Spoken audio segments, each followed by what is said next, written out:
Ok, c'est en train d'être enregistré. Voilà, donc comme je disais, le thème qui nous rassemble ce soir me bénit tellement parce que je sais que ce thème répond donc à un besoin très très très important. Et le thème, le Seigneur, c'est comme si pendant que j'étais en train de converser avec cette personne qui me parlait de ses difficultés, qui me parlait de ses soucis, et je disais, je suis avec toi, je prie avec toi, tu es dans mon cœur, et je sais que cette situation va changer. Et le Seigneur me disait, tu vois, cette situation que cette personne est en train de te parler, la plupart des membres de la communauté des intercesseurs, la plupart des chrétiens du monde entier vivent ce genre de situation, ou certains chrétiens du monde entier vivent ce genre de situation, et il est important à un moment donné que vous qui êtes mes serviteurs, vous à qui il a été donné de connaître les mystères du royaume des cieux, vous à qui il a été donné d'annoncer la parole de Dieu, vous à qui ce privilège a été donné, il est important qu'à un moment donné, vous stoppez un peu les enseignements et que vous exhortez mon peuple, parce que la prophétie aussi n'a pas seulement pour rôle d'enseigner, mais la prophétie a pour rôle d'exhorter. Exhorter veut dire relever la personne, exhorter veut dire donner à la personne ce que Dieu a dit d'elle dans la parole de Dieu. Bien-aimés, nous ne devons pas ignorer qu'il y a des promesses que l'Éternel a faites pour nous dans sa parole. Il y a des choses que l'Éternel a dites en nous concernant. Bien-aimés, voilà pourquoi à chaque fois que nous traversons des difficultés, nous avons comme pour habitude de fixer notre regard sur les difficultés. J'en ai parlé de cela lorsque je parlais de lorsque ton corps est éclairé, lorsque tu as un bon œil.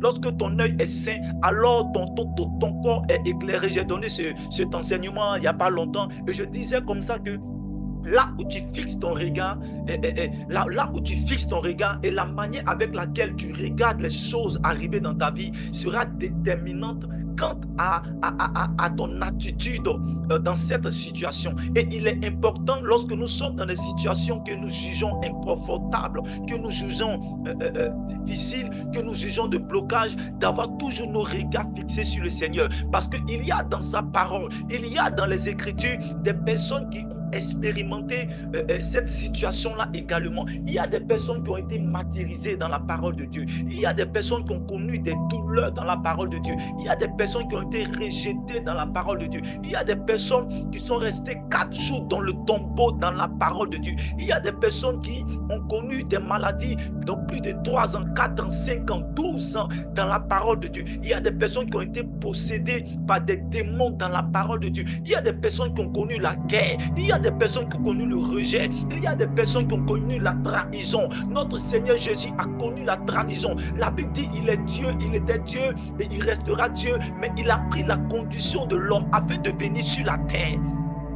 Et en venant sur la terre, il s'est fait solidaire de l'homme. Quand on dit il s'est fait solidaire de l'homme, ça veut dire quoi? Ça veut dire qu'en venant sur la terre, l'Éternel s'est mis dans la peau de l'homme pour pouvoir connaître ce à quoi l'être humain est confronté chaque jour. Et quand il est allé auprès du Père, il a vu que l'homme était confronté à toutes sortes de séductions. L'homme était confronté chaque jour à toutes sortes de tentations. L'homme était confronté chaque jour à toutes sortes de désespoirs. Mais dans le désespoir que Jésus a vécu, il avait toujours son regard fixé sur l'Éternel. Dans le chaos dans lequel il était, il regardait toujours à l'Éternel Dieu, son Dieu, le Père Tout-Puissant. Bien-aimé, lui qui était venu apporter le salut, lui qui est venu apporter le salut, lui qui a manifesté de l'amour inconditionnel, lui qui a guéri les malades, lui qui a chassé les démons, lui qui a ressuscité les morts, lui qui a fait un certain nombre de choses. La Bible dit qu'au soir de sa vie sur la terre, il a été trahi, il a été rejeté par les siens, sa famille. La Bible dit qu'on l'a traité de Belzébuth, de prince des démons. Mais la Bible dit pendant qu'il était sur la croix,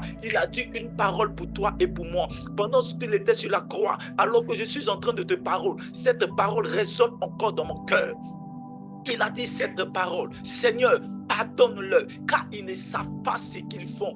Alléluia. Lorsque j'entends encore cette parole, je suis dans la joie, parce que je sais que même quand je vacille, quand quand j'ai des moments de faiblesse, quand j'ai des moments de difficulté, lorsque je tombe dans les erreurs de la vie, lorsque le Seigneur me dit d'aimer et qu'à un moment donné, je n'arrive pas à aimer, lorsque le Seigneur me dit de pardonner et que c'est difficile pour moi de pardonner, je sais qu'il a dit à la croix, Seigneur, pardonne, car ils ne savent pas ce qu'ils font. Oui, bien-aimé, à un moment donné, le Seigneur a vu que c'était difficile de vivre dans la chair, parce que dans la chair, il y a des convoitises de la chair. Dans la chair, il y a la faiblesse. L'homme est enfreint chaque jour, est confronté chaque jour à la faiblesse de la chair. L'homme est confronté au doute, l'homme est confronté au découragement, l'homme est confronté à toutes sortes de péchés.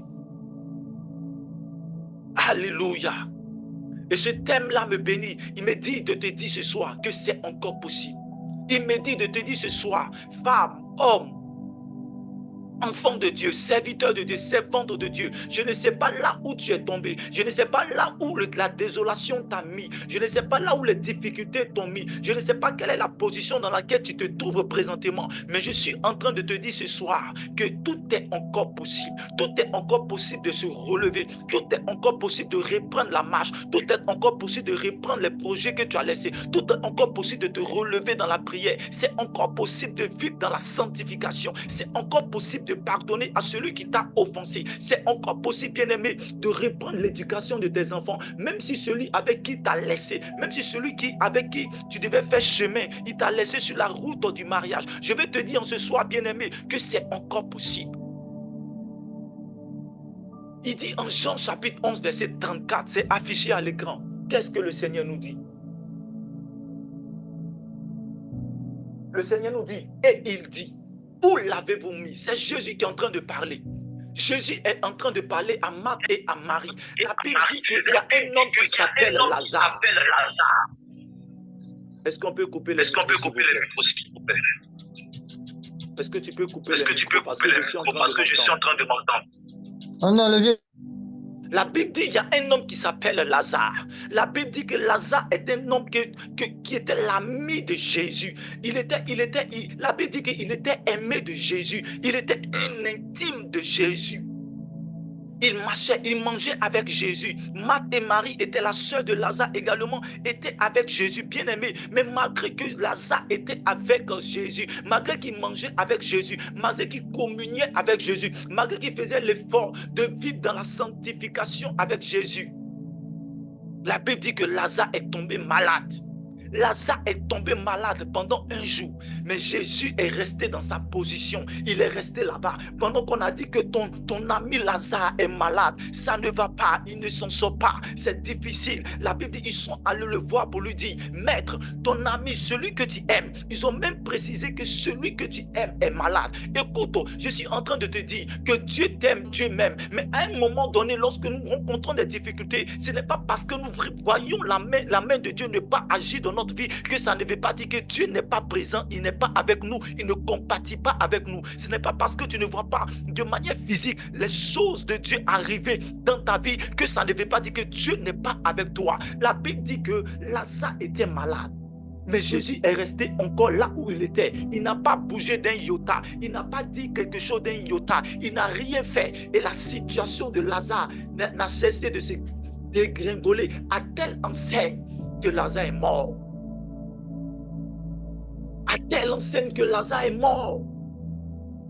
À telle enseigne que la mort est venue emporter celui que Jésus aimait. Je ne sais pas quelle est la situation de mort dans laquelle tu te trouves. Je ne sais pas si c'est une mort spirituelle. Tu as l'impression que tu ne peux plus te lever dans la prière. Tu as l'impression que quand tu veux te lever dans la prière, il y a comme un assouplissement, il y a comme un découragement, il y a comme un assoupissement qui a pris le contrôle. Il y a comme une inquiétude qui fait que tu n'arrives plus à passer du temps avec le Seigneur. Avant, tu étais capable de passer 1, 2 heures, 3 heures dans la présence de Dieu. Mais aujourd'hui, les choses du monde, tu préfères plus rester dans les choses du monde que dans les choses de Dieu. Quand tu entends des séances de prière, quand tu entends des prédications, quand tu entends des enseignements, tu dis voici encore, on va écouter, mais rien ne va changer. Dans tous les cas même, j'étais dans la même situation là, je sais que si moi-même je ne me suis pas levé pour faire quelque chose là, rien ne va agir. On dirait que le Dieu que je prie là même, il est sous, ou bien c'est mes péchés que j'ai eu à faire dans le passé. Et tu commences à raisonner dans ta tête. Je suis convaincu que quand Lazare était malade, quand Lazare était couché,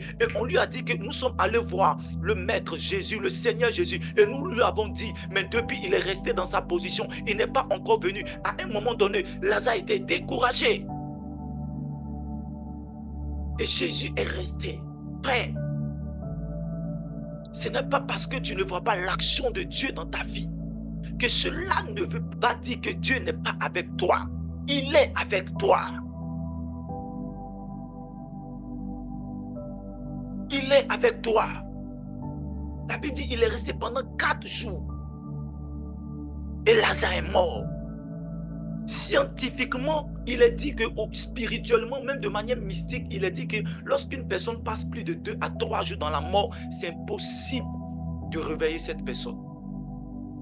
Mais Jésus va dire, cette situation dans laquelle Lazare se trouve est faite pour que la gloire de Dieu se manifeste. Alléluia.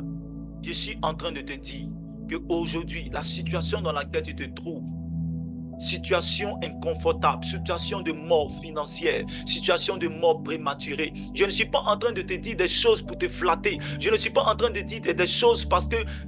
Non, c'est des paroles que le Seigneur me met à cœur, qui sont vérifiables et vérifiées dans la parole de Dieu, bien-aimé. C'est des personnes qui ont expérimenté. Lazare a expérimenté la gloire de Dieu, alors que la mort physique était en train de gangréner son corps, alors qu'il était en train de courir dans le tombeau, alors qu'il sentait mauvais. La Bible dit que Jésus va dire en Jean chapitre 11 au verset 34, où l'avez-vous mis? Où avez-vous mis Lazare? Où la mort a mis Lazare? Jésus était en train de parler à la mort. Jésus était en train de dire à la mort, mort, où est-ce que tu as mis mon ami Lazare? Écoute, quand tu as des situations difficiles et que tu as l'impression que rien ne va et que tu as l'impression que plus tu pries, plus la situation devient difficile, écoute, n'arrête pas d'appeler Dieu, n'arrête pas de supplier Dieu, n'arrête pas de crier à Dieu, car il dit en Jérémie 33, invoque-moi au jour de la détresse et je te répondrai. Il a dit à ses disciples, à ses apôtres, il dit, ce n'est pas à vous de connaître l'heure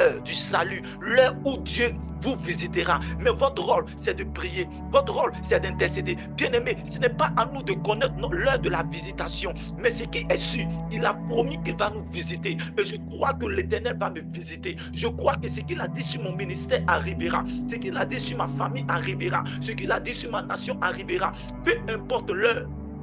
Jésus a dit, ce n'est pas à moi de connaître l'heure de ma visitation. Oui, cette connaissance de l'heure, c'est ton kairos revient seulement à Dieu. Parce que si le diable sait, si toi-même tu sais l'heure de ta visitation, tu risques de faire en sorte que l'heure là soit pas, et que la gloire de Dieu ne revienne pas. Écoute, il y a un peuple qui s'appelle Israël. La Bible dit qu'Israël a été envoyé en captivité. Et Jérémie va dire à Israël que l'Éternel Dieu dit que tu vas en captivité et que après 70 ans, tu recevras le salut. Et Israël connaissait la date où Dieu allait venir le visiter. Mais pendant qu'Israël connaissait cette date de 70 ans, mais l'ennemi également savait qu'après 70 ans, normalement, Israël doit entrer dans ses bénédictions. Écoute, lorsque tu sais et que l'ennemi sait, écoute, tu seras sujet de combat. Tout comme lorsque le jour de la délivrance est arrivé pour Israël, la Bible dit qu'il y a un démon dans les airs qui s'appelle le démon de Perse établi sur l'état de Perse de Babylone. Et quand l'ange devait venir apporter la délivrance, quand l'ange du Kairos devait venir descendre, il était combattu et la délivrance était retardée. Écoute, ce n'est pas à toi de connaître l'heure. Tu veux forcément qu'on te dise des prophéties précises sur ta vie. Mais écoute, la précision est un danger. Parce qu'il faut qu'il y ait une certaine précision dans la prophétie. Le diable entend, le diable écoute et il va combattre ta prophétie. Esaïe a dit, celui qui va venir, on va l'appeler l'Emmanuel. Mais Jésus, un enfant est né et on dit il s'appelle Jésus. Il a été confus. Le diable a été dans la confusion. Il ne savait pas si Jésus était l'Emmanuel ou pas. Il était dans la confusion. Il ne savait pas. Il a lutté pour que Jésus meure. Mais pendant qu'il a lutté pour que Jésus meure, il ne savait pas que tout ça faisait partie du plan du salut de l'humanité. Bien-aimé, lorsque la prophétie est camouflée, lorsque la prophétie est dite en partie, lorsque la prophétie n'est pas révélée dans son entièreté, cela te sauve, cela me sauve, parce qu'il revient seul à Dieu de connaître les moyens, de connaître les voies par lesquelles lui seul est capable de passer. La Bible dit, il nous bénit par 1000 manières, par toutes sortes de bénédictions dans les lieux célestes. Reste serein. Même si aujourd'hui Dieu ne te visite pas, demain Dieu va te visiter. Lazare était dans le tombeau. Et la mort l'a réclamé. Tout comme, bien-aimé, peut-être que dans la situation dans laquelle tu te trouves, la mort a touché ta vie professionnelle. Il y a une certaine instabilité au niveau émotionnel, dans ta vie sentimentale. Tu sens une certaine instabilité dans ta relation avec Dieu, dans ta vie de sanctification. Tu sens comme une certaine mort au niveau financier. Et souvent même tu te dis, Seigneur, mais est-ce que c'est moi qui ai chié à l'église? On entend souvent des paroles qui disent, mais Seigneur, toi aussi, est-ce que c'est moi qui ai mangé pomme là? C'est Adam. Est-ce que c'est moi qui j'étais cloué à la croix? Seigneur, faut sciencer. Même la manne, même la même, manne, même la même. Manne, même la même, on ne sent pas que manne est arrivé. Au moins dans le désert, même Israël même avait la manne. Aïe! Pour nous, la même manne, la même, on dirait que c'est plus manne, c'est devenu maman. Hein. C'est devenu maman. Alléluia. Et tu es tellement... c'est-à-dire que la pauvreté, le découragement t'a tellement envahi que même découragement même est découragé de toi. Même découragement même est étonné. Étonné même est étonné de toi. Et c'est dans ce désespoir-là que tu es. Et c'est dans ce désespoir que le Seigneur me dit de te dire, il y a encore de l'espoir car tout est possible. Il vient dire à la mort, où l'avez-vous mis? Il vient dire à la pauvreté satanique, où l'avez-vous mis? Il vient dire au désespoir, où l'avez-vous mis? Où avez-vous mis mon enfant? Où avez-vous mis mon oin? Où avez-vous mis ma fille, mon fils, ma servante? Où l'avez-vous mis? Dans quel tombeau elle est? Peut-être que hier, tes parents ont eu à faire des adorations et aujourd'hui, tu es comme dans une captivité. Mais parce que tu es baptisé, parce que tu es confirmé, parce que tu as accepté Jésus, tu deviens incorporant, tu deviens participant de sa nature divine. Et à un moment donné, comme aujourd'hui, Jésus se lève et il dit à la mort, il dit au désespoir, où avez-vous mis mon serviteur? Où l'avez-vous mis? Il y a encore de l'espoir, tout est possible. Même David, l'homme selon le cœur de Dieu. La Bible dit, à un moment donné, David était quoi? Il était au balcon et il va regarder une femme du nom de Bathsheba, la femme de son serviteur, de son soldat brave, Uri. La Bible dit que la convoitise va commencer à gagner le cœur à travers les yeux de David. Et qu'est-ce qu'il va faire? Il va faire un plan pour pouvoir tuer Uri, son serviteur, afin de prendre quoi? De prendre sa femme. Regardez là où David est allé. Regardez là où David est tombé. Regardez la gravité de la mort, de la situation de David. David, toi-même, tu n'as jamais tué quelqu'un. Mais David, qui était l'homme selon le cœur de Dieu, à un moment donné, il a porté la main à une personne. Il a tué quelqu'un. Il a fait sur le sang d'une personne. Écoute, c'est grave.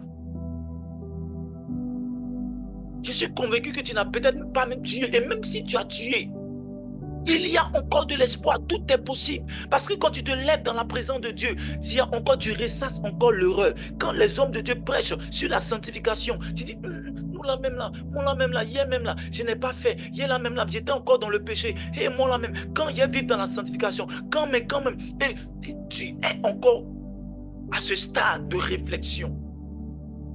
À ce stade de réflexion.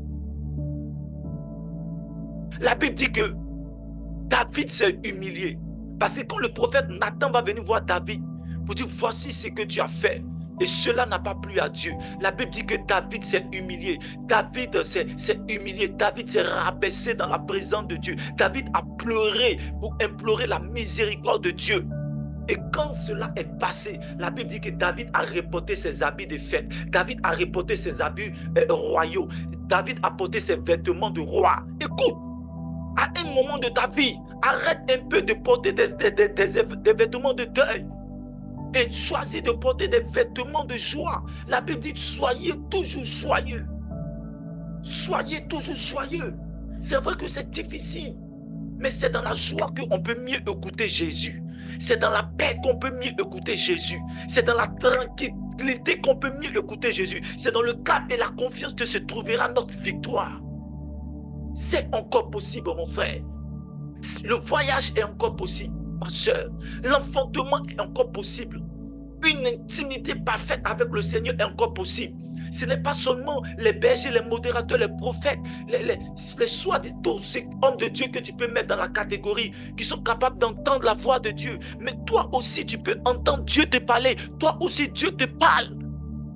Mais seulement que ton regard est tourné vers les difficultés. Ton regard est tourné vers ton incapacité à entendre Dieu, alors que tu es capable de l'entendre. C'est encore possible, mon frère, ma soeur.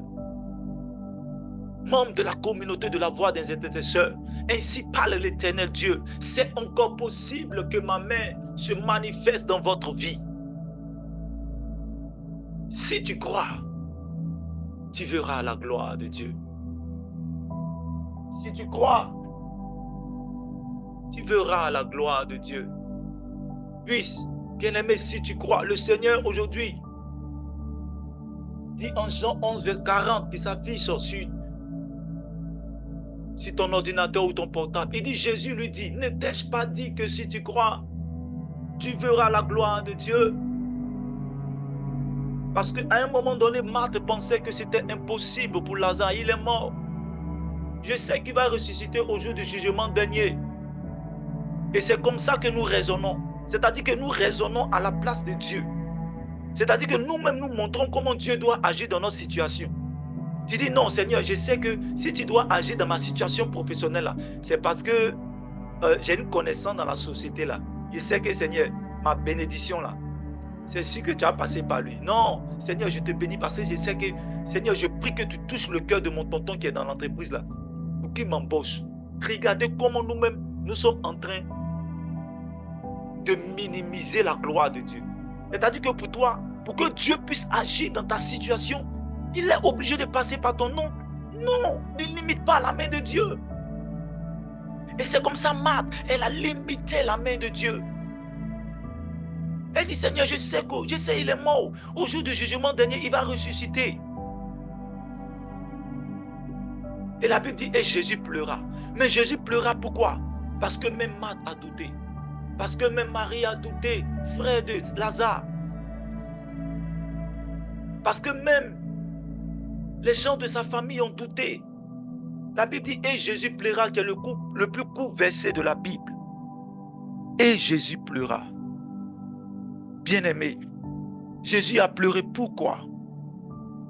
Jésus a pleuré parce que les gens manquent de foi. Parce que les gens manquent de persévérance.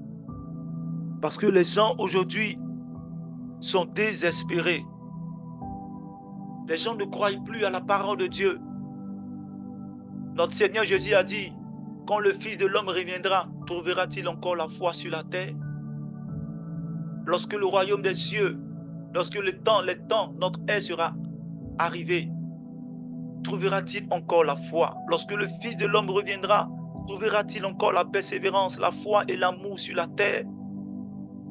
Et Jésus pleura. Jésus te regarde et il commence à pleurer. Jésus me regarde et il commence à pleurer. Jésus nous regarde et il commence à pleurer. Jésus regarde notre nation et Jésus commence à pleurer. Et Jésus pleura. La Bible dit Jésus pleura parce que Lazare est quelqu'un qu'il a aimé. Il a connu la famille de Marie, de Marthe. Et les gens ont vu ce que Jésus était capable de faire. Il est capable de faire. Mais ils pensaient que Jésus était limité à guérir les malades. Ils pensaient que Jésus était limité à donner la vie aux aveugles. Ils n'avaient jamais vu Jésus ressusciter un mort. Ils n'avaient jamais vu cela. Et ils ont commencé à limiter la main. Peut-être que dans la situation dans laquelle tu es, tu n'as jamais vu quelqu'un être secouru par Jésus, par Dieu dans cette situation. Tu vis cette situation difficile. Ta nation vit cette situation difficile. Ta famille est plongée dans cette situation difficile. Et tu as l'impression que c'est plus possible. La Bible dit que quand tu dis dans ton cœur, quand tu penses, quand tu as ce sentiment de découragement, de faiblesse, Jésus pleure. Jésus pleure. Quand tu pleures, Jésus pleure. Quand tu pleures et que tu penses que ce n'est plus possible à cause de la dureté des choses, Jésus pleure parce qu'il croit, il sait que tu ne crois plus. Cette femme qui avait une perte de sang depuis 12 ans, tout le monde l'avait abandonnée, même sa famille. La Bible dit espérance contre toute espérance, elle a cru. Et parce qu'elle a cru, elle a été justifiée. Frère, je suis venu te dire ce soir, nous allons prier. Parce que je ne veux pas durer dans l'exhortation. Nous allons prier tout à l'heure. Mais s'il te plaît, crois que ce que tu seras en train de dire arrivera certainement. J'aime beaucoup un verset que je vais prendre rapidement. Romains chapitre 10, verset 9. Oh, j'aime tellement ce verset-là. J'ai tellement ce verset de Romains chapitre 10, verset 9, si je me rappelle bien. Yes. Yes, yes. On commencer à partir du verset 8 même. Regarde ce qui est affiché. Regarde ce qui est affiché. Lis avec moi dans ton cœur. Lis avec moi. Regarde ce qui est affiché. Waouh. Regarde ce qui est affiché. Qu'est-ce que la parole de Dieu nous dit? Que dit-elle donc? La parole est près de toi. Aïe, aïe, aïe, j'aime ça. La parole que nous prêchons, la parole que Jésus prêche, la parole que l'Église prêche n'est pas loin de toi, est près de toi. Cette parole est dans ta bouche et dans ton cœur. Car le Saint-Esprit est dans ton cœur. Il est l'ambassadeur du royaume des cieux. Dans ta bouche et dans ton cœur. Oh, cette parole, c'est la parole de la foi que nous prêchons. Hey, Andebos, Brakis Kabalabos, Lesheketebos, Mandos Kaba. C'est la parole de la foi. Une seule parole que je veux te prêcher en ce soir. Une seule chose que je veux te parler en ce soir. Une seule orientation. C'est la parole de la foi que je te prêche en ce soir. Le Seigneur me met à cœur de te prêcher la parole de la foi. Il me dit de te dire, c'est la parole de la persévérance, c'est la parole de la foi. Même quand tout va mal, c'est la parole de la foi. Et qu'est-ce qu'il nous dit au verset 9? Il dit, si tu confesses de ta bouche cette parole qui est dans ton cœur, cette parole qui est sur tes lèvres, et que nous proclamons cette parole de foi, regarde ce qu'il dit, parce que c'est ce que nous allons faire tout à l'heure. Il dit, si tu confesses de ta bouche le Seigneur Jésus. Le Seigneur veut dire le propriétaire Jésus. Le Seigneur veut dire le oint Jésus. Le Seigneur veut dire le pourvoyeur de ma vie Jésus.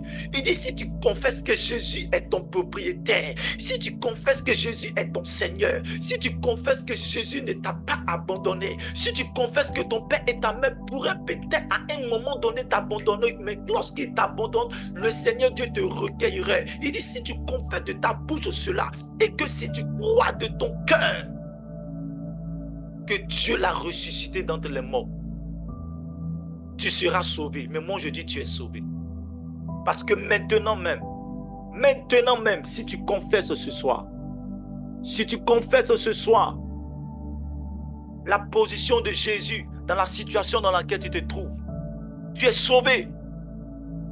Tu es sauvé. Tu es sauvé. Marie a dit, je suis la servante du Seigneur, qu'il me soit fait selon sa parole.